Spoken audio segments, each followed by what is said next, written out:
नमस्कार दोस्तों, स्वागत है आप सभी लोगों का हमारे चैनल ट्रेडिंग विद अतुल में। आज हम बात करने वाले हैं वोडाफोन आइडिया लिमिटेड के बारे में। आपने देखा होगा कि इस समय मार्केट में बहुत ज़्यादा सेल ऑफ चल रहा है। एफआईआई है जो कि लगातार बेचते हुए देखे जा रहे हैं। यहाँ तक कि वोडाफोन आइडिया में भी बहुत सारे ऐसे अपडेट निकल के आए हैं जिससे पता चलता है कि वोडाफोन आइडिया ये नीचे जाएगा या फिर ऊपर की तरफ। एक बात तो माननी पड़ेगी कि वोडाफोन आइडिया के जो प्रमोटर्स हैं, बिरला ग्रुप और वोडाफोन ग्रुप, यहाँ पे दोनों के दोनों प्रमोटर्स थोड़े ढीले पड़ते हुए दिखाई दे रहे हैं।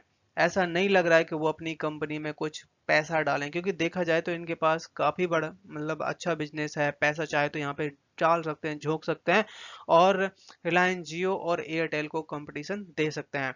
बट ये लोग इंतजार कर रहे हैं कि गवर्नमेंट है जो कि बहुत बड़ा स्टेक रखती है अपने पास, तो गवर्नमेंट यहाँ पे पैसा डालेगी, हमारा सपोर्ट करेगी। बट गाइस, यहाँ पे अब गवर्नमेंट भी पीछे हटती हुई देखी जा रही है, क्योंकि बहुत बड़ा अमाउंट है जो कि वोडाफोन आइडिया को पे करना है और बैंक की उधारी भी बहुत ज्यादा है। इसके साथ साथ रिलायंस जियो, भारती एयरटेल एक बहुत बड़ा गेम है जो कि खेलते हुए देखे जा रहे हैं। तो चलिए गाइस, सारी न्यूज को डिटेल में समझते हैं। साथ साथ अगर आप लोगों को हमारी वीडियो के माध्यम से थोड़ी सी भी हेल्प हो रही हो तो प्लीज आप हमारे चैनल को सब्सक्राइब जरूर करें। यूएस से लगातार ट्रेड वॉर के बारे में अनाप शनाप खबरें आती हुई देखी जा रही हैं। अभी रिसेंटली यहाँ पे कनाडा और मैक्सिको, चाइना के ऊपर कोई भी सेटलमेंट नहीं हो पाई है, जो भी यूएस की तरफ से ट्रेड इंटरेस्ट लगाया गया है। इस समय चाहे इंडिया, चाइना, कनाडा, मैक्सिको, हर जगह गाइस यहाँ पे यूएस की तरफ से एक बड़ी प्रॉब्लम क्रिएट कर दी गई है, खासकर टैरिफ के ऊपर। और टैरिफ इंपोर्ट और एक्सपोर्ट के ऊपर बड़ी यहाँ पे पेमेंट चुकानी होगी, जो भी ये एक्टिविटी और बिजनेस करते हैं। उसकी वजह से सारा का सारा बैलेंस हिलने वाला है। और सबसे बड़ा रीजन जो मार्केट में गिरावट का है, ये यही दिखाई दे रहा है। और जब तक ये डिसीजन नहीं हो जाता, जब तक ये फाइनलाइज नहीं हो जाता, तब तक मार्केट में ऊपर और नीचे के लेवल भी देखने को मिल सकते हैं। आज का मार्केट भी काफी ज्यादा खराब था।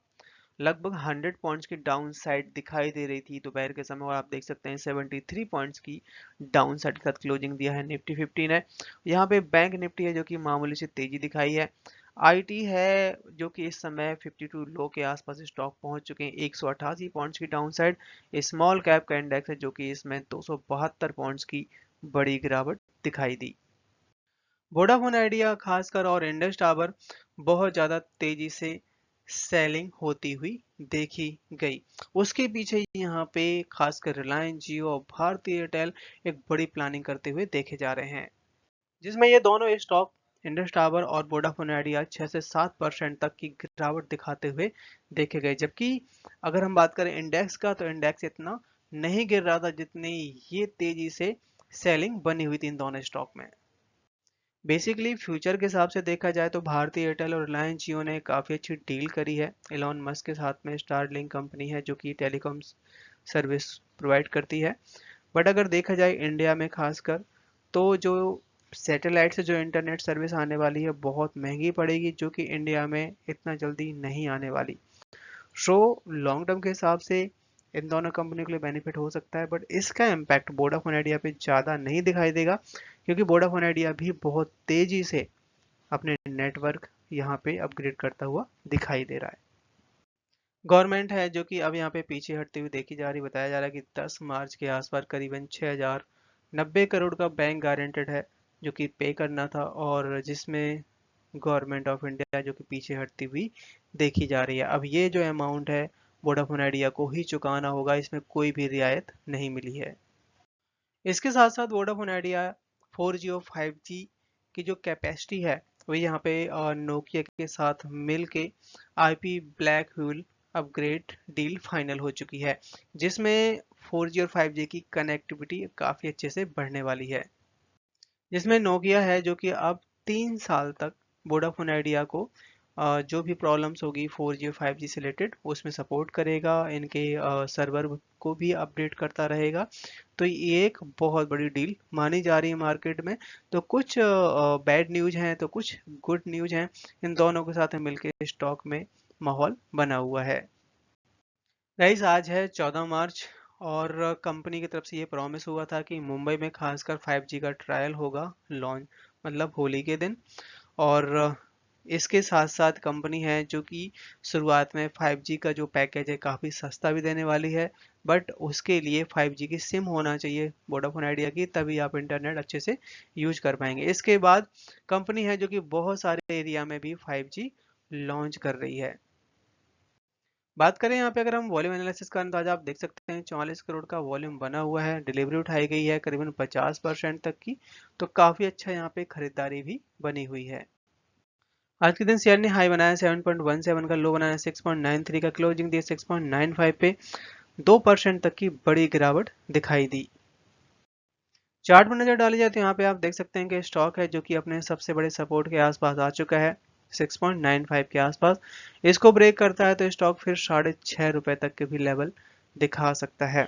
और गाइस अगर नीचे की तरफ जाता है तो मतलब हमें ये मानना चाहिए कि मार्केट अभी करेक्शन मोड पे है, तो हमें एक बार में पैसा नहीं लगाना है और लॉन्ग टर्म के हिसाब से पैसा लगाना है। ये बात भी बिल्कुल सही है कि जिस तरीके से मार्केट गिर रहा है, बहुत सारे लोग हैं कि यहाँ पे पैसा लगा के भूल चुके हैं। अब इतना नहीं है लोगों के पास पैसा की, मतलब एक लिमिट होती है, कितना भी पैसा डालो वो कम ही लगता है। बट गाइस इस समय लॉन्ग टर्म के हिसाब से ही खरीदारी करनी है, इन शॉर्ट टर्म में ज़्यादा मोमेंटम नहीं दिखाई देगा।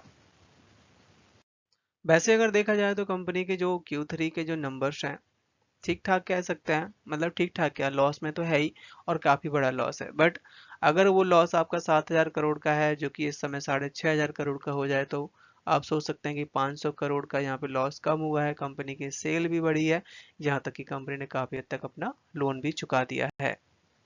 इसके साथ साथ कंपनी ने अपनी उधारी भी कम करी हुई है। एक साल पहले कंपनी के पास 52.9 बिलियन तक का बैंक का उधारी था, जो कि इस समय 23.3 बिलियन के आसपास पहुंच चुका है। और कंपनी के पास जो कैश भी है वो भी काफी अच्छा होता हुआ दिखाई दे रहा है। प्रमोटर्स हैं, एफआईआई है, डीआईएस है और पब्लिक की जो होल्डिंग है कैसी क्या रही है वो आती हुई देखी जा रही है। तो अगर हम बात करें यहाँ पे प्रोमोटर्स की, तो होल्डिंग लगातार कम हो रही है। 50% तक का स्टेक था दिसंबर 2023 में, जो कि इस समय 37% रह जाता है।